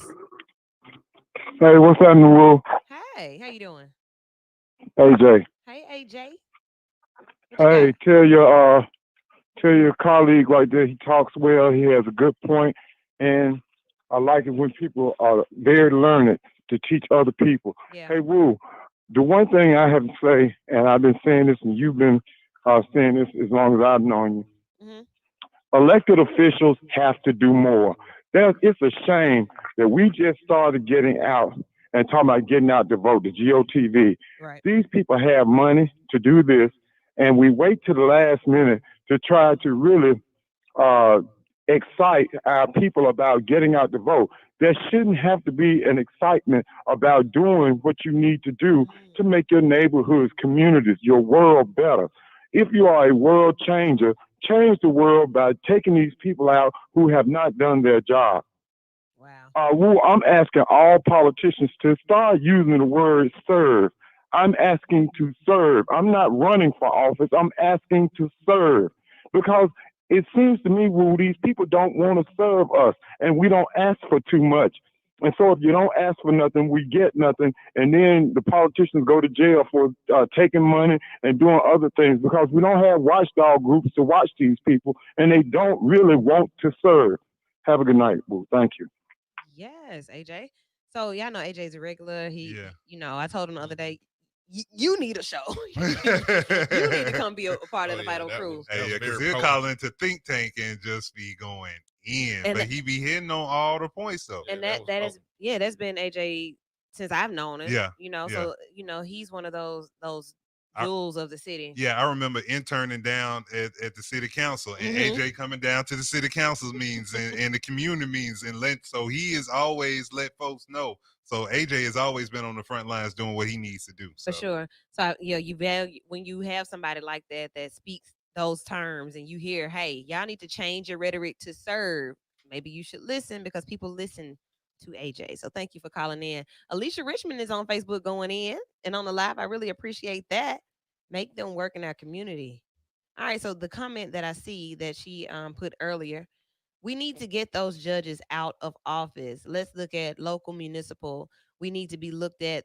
We need to look at the governors who screwed us in the Republican states. They knew black people were more likely to get COVID and they opened up with no respect for black lives. So that does speak to this. 2022 is going to be a humongous election. Oh boy. So we got to start and now talking especially about 2022. like for real, like we can take a break, but midway through 2021, we got to start organizing and talking about 2022 because, say for example, if Joe Biden is to win Mhm. on Tuesday, then and if he is not to get a majority in the House and the Senate, then it's going to look like Obama. He could not get things done. Yeah. Republicans dogmatically, like Mitch McConnell came in and said, our job, our number one priority is to deny Barack Obama a second term, not to work with the president to move this country forward, not to put forth an agenda that people can get behind, but to deny this man a second term, meaning we're not going to do anything. We're not going to work with him on anything because we know if we do, that looks good for him and that could potentially help him get a second term. That's the So stupidest if thing. if so Stupid. and furthermore, it's more pressure on Biden and Harris to deliver on what they said what they told us they were going to deliver on. Because listen, if y'all want something to happen, y'all need a majority in the House and the Senate. And if you don't get that majority, or you don't get legislators that's going to work with you and that's going to be able to push forth your agenda, then guess what?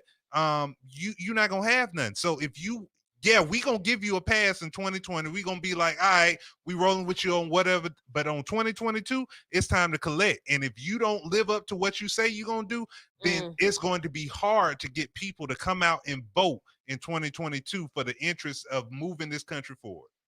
All right, let's move forward with these amendments. So we've done 3. What would Amendment 4 do? Constitutional changes in ballot language. My goodness, let's talk about the language. So I've been hearing a spot here on the radio that says, look, this is important. You know, there was a time this is about Alabama, but there was a time when like the original Constitution of the United States was written where the African Americans even whole vote. So it was even 3/5, we're and not that was a compromise. a dang what we compromising? Like what am I trying? How about we say 3/5? How about All you? right, yeah, okay, 3/5. That'll work. See, this is how. Oh, let me See, this is when I want to get to fight. Let me put on some fights. No, homie, not you. It's a fight. Like that makes me want to fight. Like 3/5. What? How much? That's what I'm looking What at. does that even look like when a pie? 60%. So we were 60% of a person. 60% of a human, and Hey. you write a constitution. And not because they somehow came up with the notion that we needed some humanity. They just needed some votes. They needed those What in bodies the to count world? in the legislative system. Does that just not? That's like to even who even thinks like what kind of what? We'll be right back. I'm just trying to make logical sense. Like it's not even a bone in my body that will see. It's not gonna make logical sense. 2 eyes, you got a nose, a mouth, hands, arms, legs, feet. You move, you do everything I do, but I can't even consider you. All right. No, you're All not right. a human. Look, to me, they didn't even do easy fractions. 3/5. Like, what Like- is you saying? That's what like They not did 3/4. hard fractions, Yeah. like and then 3/5 they of a person. And they ain't have calculators back then. how you come not half, not a third. That was the compromise. I guess it was between like maybe 50% versus a whole person, and they came at 60%. I don't know. I don't know what the bargaining chips was. That like means for every 100 people, only 60 of them really count as it counts as 60 votes, basically. See that? Yeah, I'm gonna keep them comments right there to myself because those are the ancestors of those who still be with the bull now. Okay. Yeah. I'm gonna leave that right there because y'all tripping. Alicia, I see you on here. Okay, so 3/5. That's how it was written in the beginning. So in that constitution, have any amendments been made? You know, like what are the amendments? Are we 100% now, or are we going back to the first amendment where Daryl Marsh was like every or all, like Every only, yeah. where we fall in that? All right, let's go with this one. Amendment 4, constitutional changes in This ballot language. this measure would authorize the state legislature during the 2022 regular state legislative session to recompile the Alabama Constitution and provide for its ratification. According to the text of the proposed amendment, authorized changes to the Constitution were designed to include arranging it in proper articles, parts, and sections, removing all racist language, deleting duplicative and repealed provisions, consolidating provisions regarding economic development, and arranging all local amendments by county of application. What they talking about? Hell yeah, talking about, man. An example of language that will be removed includes a section that states separate schools shall be provided for white and colored children, and no child of either race shall be permitted to attend a school of the other race. This stuff is still in the legislation, like in our Constitution. Having segregated proms is still in our like it's so much language that's in our Constitution that's problematic. In But 2020, after the death of our Lord and Savior Jesus Christ, y'all still talking like that? Okay, but look how simple that is. It's simple to read. that one was It's simple. It just tell you what it is. It don't look like it have an opportunity for hidden stuff to be in it. It's straightforward. Yeah, Man, but that man. one probably will not pass. I would Hmm. not be surprised Why? because we're Alabama. I would hope. Basically, we're gonna tidy it up a little bit. It's already the longest constitution in the world, as one of the longest and oldest ones. Well, not the oldest, but one of the longest ones in the world. So we're gonna clean it up and tighten it up and try to trim down some of the page size and combine stuff that's in there like 5 and 6 times, and that old racist language. We're I'm gonna just remove that. disgusted. I'm disgusted. And then we're gonna present it back to y'all, so y'all have the option to, so y'all will know everything that we've done and everything will change, and the decision still has to come to you to approve the final changes. I'm disgusted. So let's look at the history of this. Our friend, somebody that we know personally, somebody that was on the air the other morning, messaged her about what she anything, any feelings about her amendment, making the ballot. That's a big thing. Representative Marika Coleman did this, y'all. So this amendment was introduced as House Bill 328 by Representative Marika Coleman, Democrat, on April 3rd, 2019. On April 25th, 2019, the House passed the amendment unanimously, 101-0. That's a good sign. Okay? All of them was like, yeah, this makes us look super stupid. Exactly. With 3 representatives, 2 of them which were Republicans and 1 Democrat, either absent or not voting. We're going to assume that maybe they were out Yeah. at a doctor's appointment. The measure was amended and passed in the Senate unanimously, 30-0, with 5 senators, 3 Republicans and 2 Democrats absent or not voting. And then on May 23rd, 2019, the House approved the bill unanimously, 97-0, with 7 representatives, 4 Republicans and 3 Democrats absent or not voting. Speaking about the motivation behind this amendment, sponsor Marika Coleman said, "We've got a lot of very bad national attention lately. If this Mhm. amendment passes, it would send a message to the nation that we are no longer the Alabama of 1901.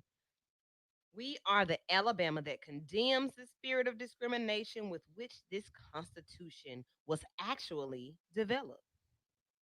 I like it.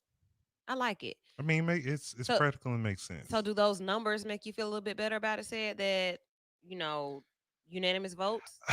It's 2020. I hope I really do, because I know Representative Coleman put I know it took a lot to even get it to the point that where it's on the ballot. Yeah. But I really hope that Alabama does the right thing and go ahead and vote yes on this. And takes it one step further, votes again yes in what 2022. Yeah, Mhm. 2022, when it'll be statewide elections. for governor and lieutenant governor and things of that nature. But I hope they'll vote for it in 2022 as well. Because it's time, and I hope they'll see the practicality in it. In previous attempts, when it's been put on the ballot as an amendment, it's been some deceptive language tied into it and things of that nature. And I haven't seen any like even advertising campaigns against this amendment either. And that's typically what happens with amendments that favor us. It's like, oh no, and it's going to hurt the school system, or this going to allow Right. immigrants to come into the country, or whatever the case may be. So I feel good. A solid, yeah, we want that to happen for this one. For Yeah, Amendment 4. I Yes. thought that's safe to say yes. Yes. For the sake of humanity. yes. Absolutely. And then because you're gonna stop talking about me like you crazy. So Yes. yes. Like, I wish I could have done that voicer for that one. There's an amendment coming up on your ballot, and y'all gonna stop talking about me like be Hey, sure to switch it vote, up on right. like that. Be sure to vote yes November 3rd, because y'all gonna stop talking about me like y'all crazy. Okay. Moving right along. Amendment 5. What would it do? Amendment 5 was designed to specifically provide that individuals may use deadly force in self-defense or in defense of another person on church premises. The amendment was designed to apply only to churches in Franklin County. Okay. And the Amendment 6 is the same thing, but for a Lauderdale County.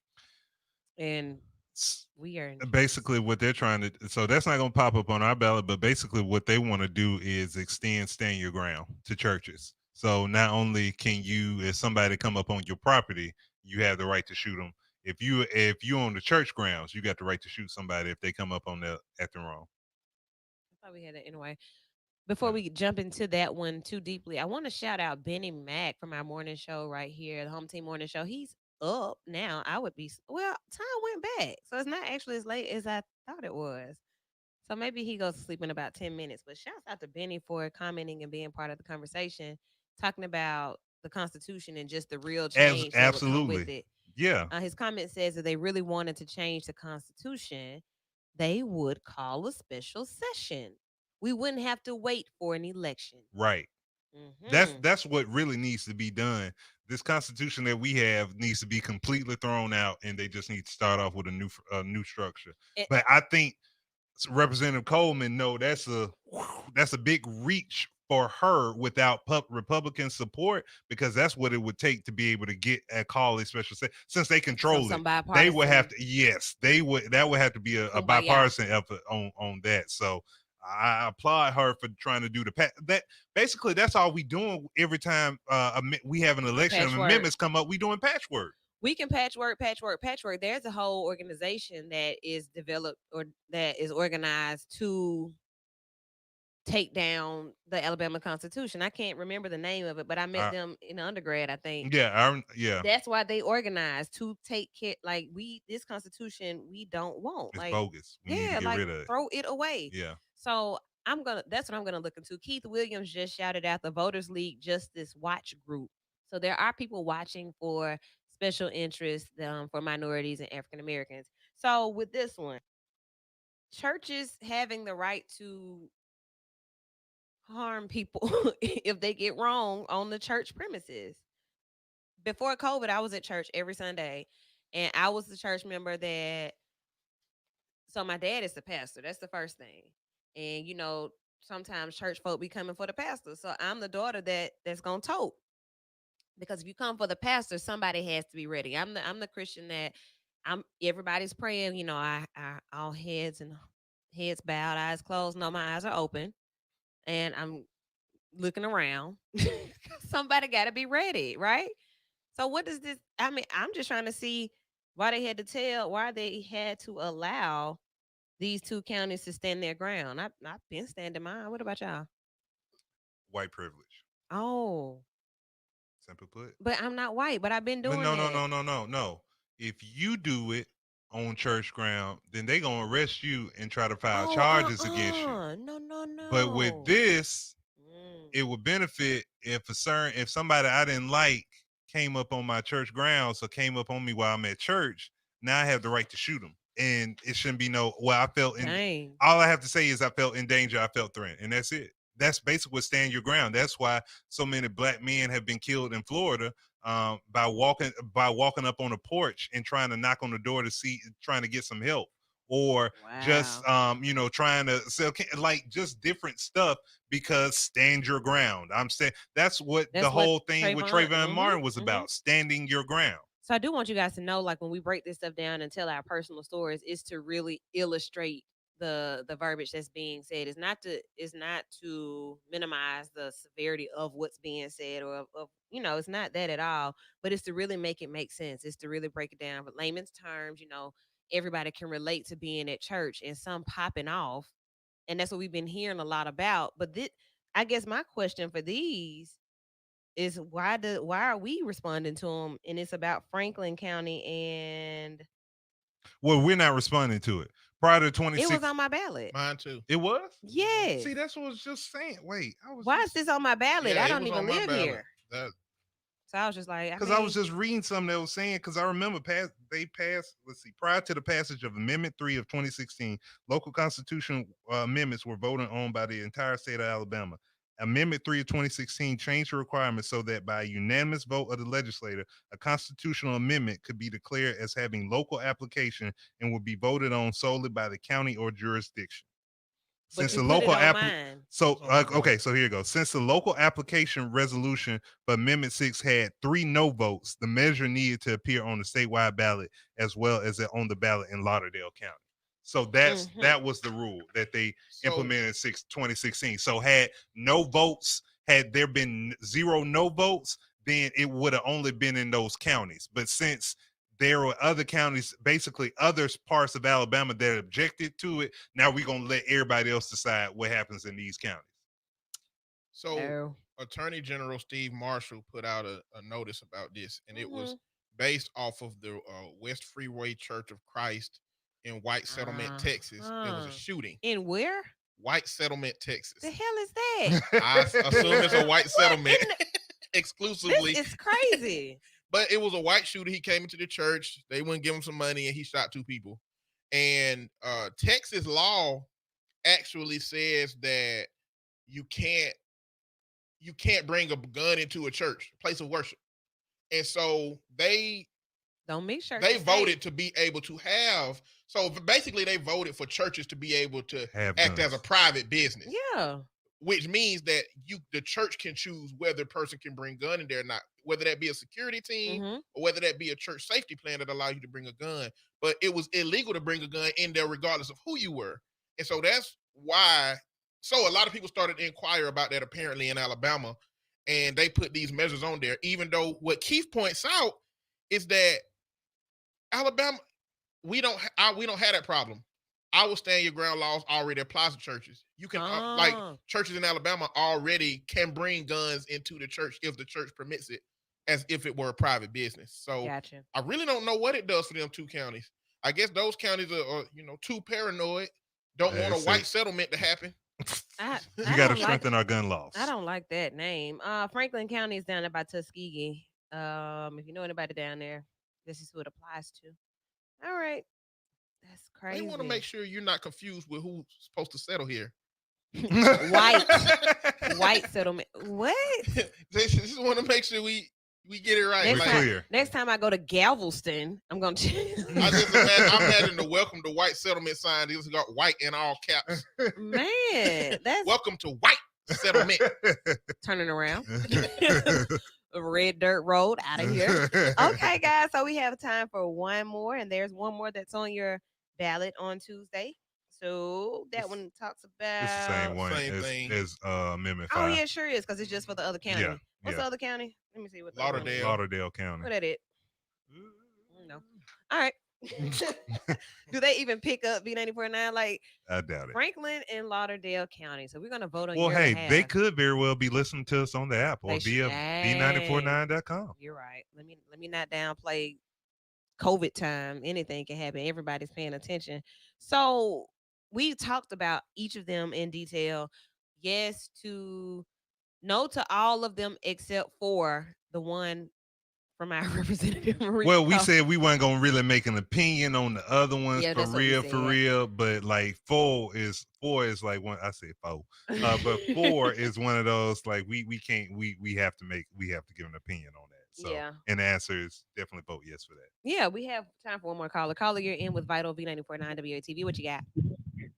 I just wanted to let you guys know that Lauderdale County is North Alabama, Florence, Mm-mm. and Franklin County is near that Tennessee line. Okay. Not So Tuskegee. that's where the no, it's not Tuskegee. It's closer. You can pull it up. It's close. It's not through Muscle Shoals or Florence, but it's like that Tennessee borderline, like Murfreesboro and Mm-hmm. Florence. You know, right on that borderline with Yeah. North Alabama and Tennessee. That's where those, that's coming from. And Lauderdale County is like Florence, Killing, up that way, Gotcha. North Alabama way. I'm Yeah. thinking about a sign that's on the exit when I you know go what to you're talking Tuskegee. about. Yeah. I'm I know tripping. what You know you're what? talking about. Thank you. You're I know welcome, what you're talking about. Yeah. You're welcome because y'all have good information. Thank you So so I just much. wanted to let y'all know. All right, no problem. She got her GPS on because we was out here tripping. For real.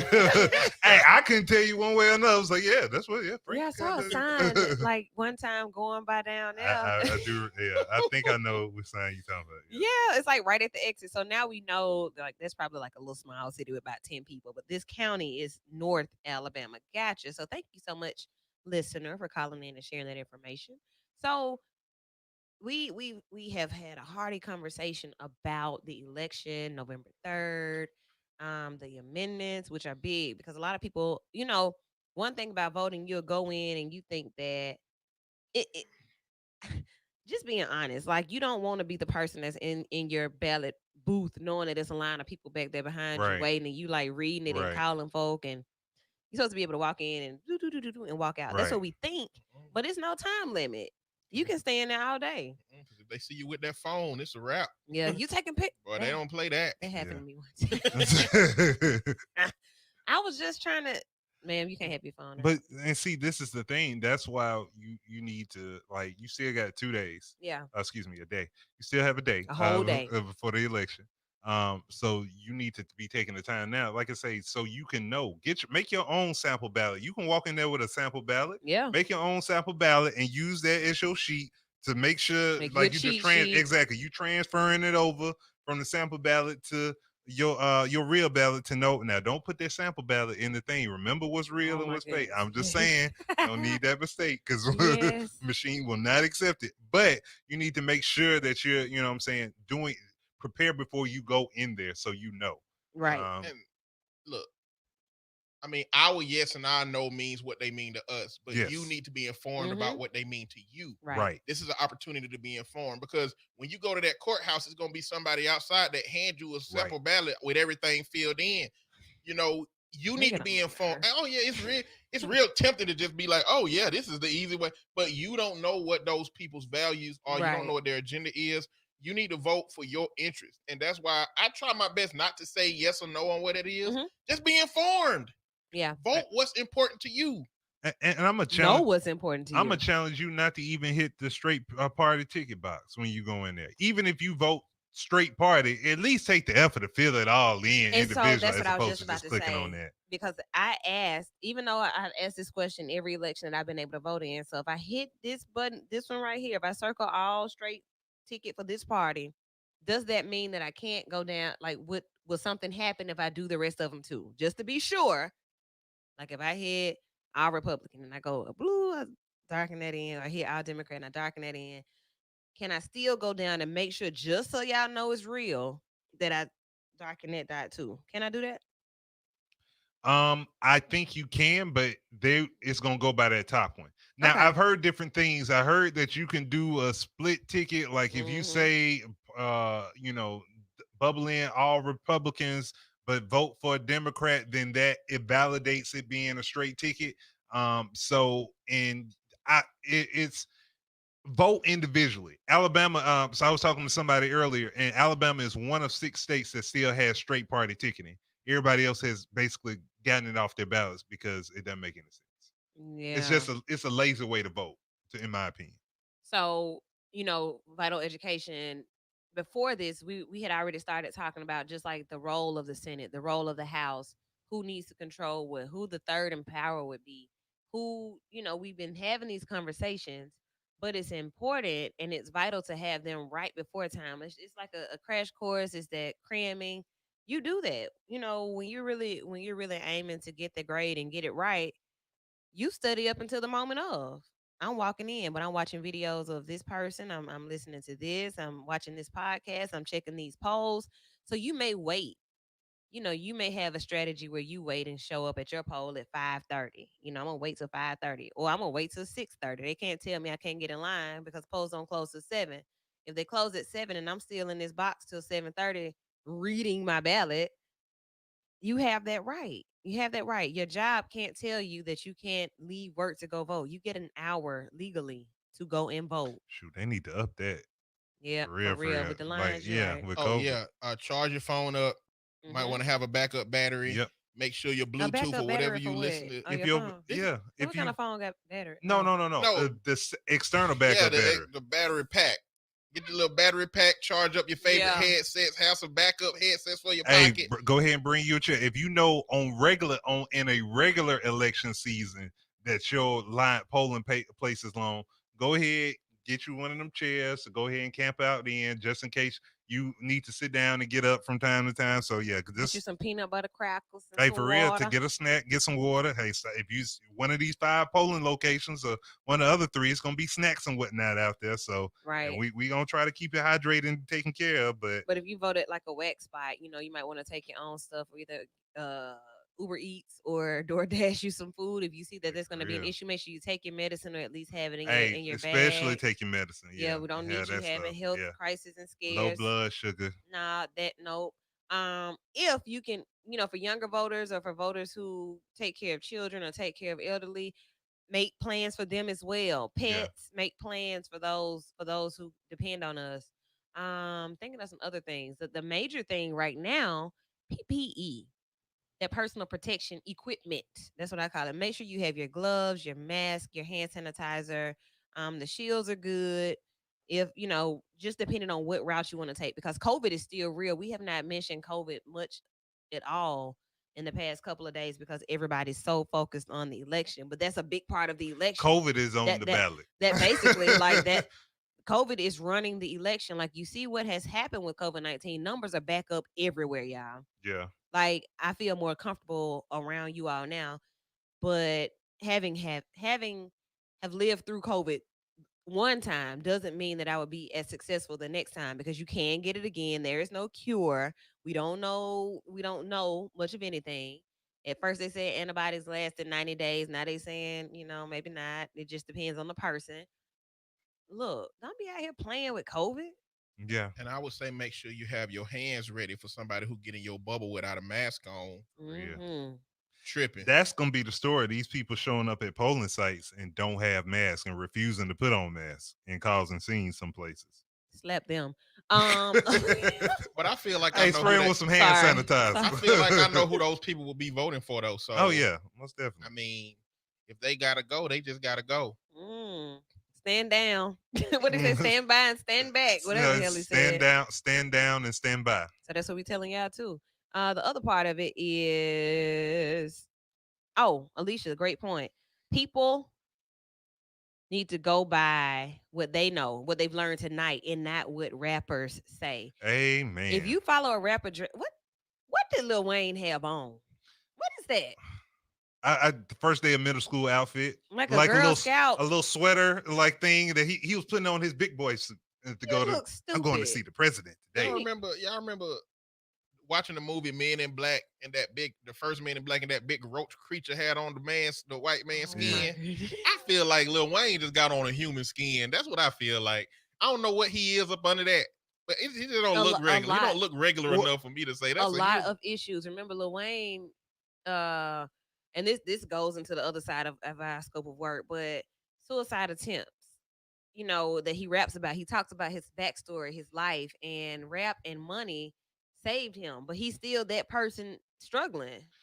He's still struggling. He's struggling internally, but people have to realize Lil Wayne's interest is not the same as our interest. Lil Wayne is not concerned about the community. Lil Wayne is not concerned about people in poverty. Lil Wayne is not concerned about people who are systematically oppressed by black and brown people systematically oppressed. Lil Wayne is not concerned about people who are shot by black men who are killed by black men and women who are killed by officers. Lil Wayne is not concerned about that because he feels like his wealth has him entitled and protected. His kids, his family is well taken care of, and they don't live in poverty. So poverty doesn't exist to him anymore. He can buy people out of it. Someone posted a clip on Instagram, and I try to repost it on our Facebook page, but talking about how Lil Wayne did an interview and they were asking him about Black Lives Matter, and he was like, I don't know what that means. I don't think you need to put a word behind. And he's abruptly ended the interview, and he was saying, I'm not an effing politician. I'm not a politician. I'm not a politician. And it's like, whoa, bruh. So now you weren't a politician then, and now you're getting in, and now you're trying to say, well, President Trump is going. You don't even understand what's in that policy. Lil Wayne paid for it by Trump. That's what it should have said. That's what should have been the caption. You know, on Instagram, they had those sponsored posts, sponsored by Trump 2020. Yeah. Because that's all that was. You don't understand. The man asked you to come down probably for $1 million. Same thing he would do for a feature by doing a feature verse on somebody's album or somebody's track, posting the album. He got paid that fee, came down, did a photo op in his big boy clothes, and then went on by his business. I love the breakdown. It reminded me of a Dave Chappelle joke where he said that between Coke and Pepsi, whichever one is best is the one that paid him most recently, basically. And I think that's how a lot of these people operate. Like, I'm going to advocate for whoever pays me most recently to do this thing, and I don't really care what it consists of. Because I'm good. I'm rich. That's what he said, even said in that interview. He said, the fact that I'm a millionaire and I'm black shows you that Black Lives Matter. For real, dude? Because you're a popular rapper, Black Lives Matter. Got you. You know what? We've done so great tonight. We've really done a great thing tonight. I really don't even want to get started on that's a whole nother That's show. a show for real. You know, that's another That's show. an after election show. Man. So after election, we'll talk about that. Next Sunday, when we return to the airwaves as Vital, it will be post-election. Tomorrow, it will be Lady Wu in the Midday Groove. We're going to still be pushing it, but we're going to have a good time too. Shouts out to all of you, and thank you to everybody who has joined us on social tonight, and those of you who have tuned in through the radio airwaves. Do what you got to do on Tuesday and have an awesome week, and we'll talk to you guys next Sunday, 7 p.m. right here on B94.9 WATV. The Courtney French Broadcasting Company stands against all forms of racism, violence, and injustices in our beautiful communities and all across the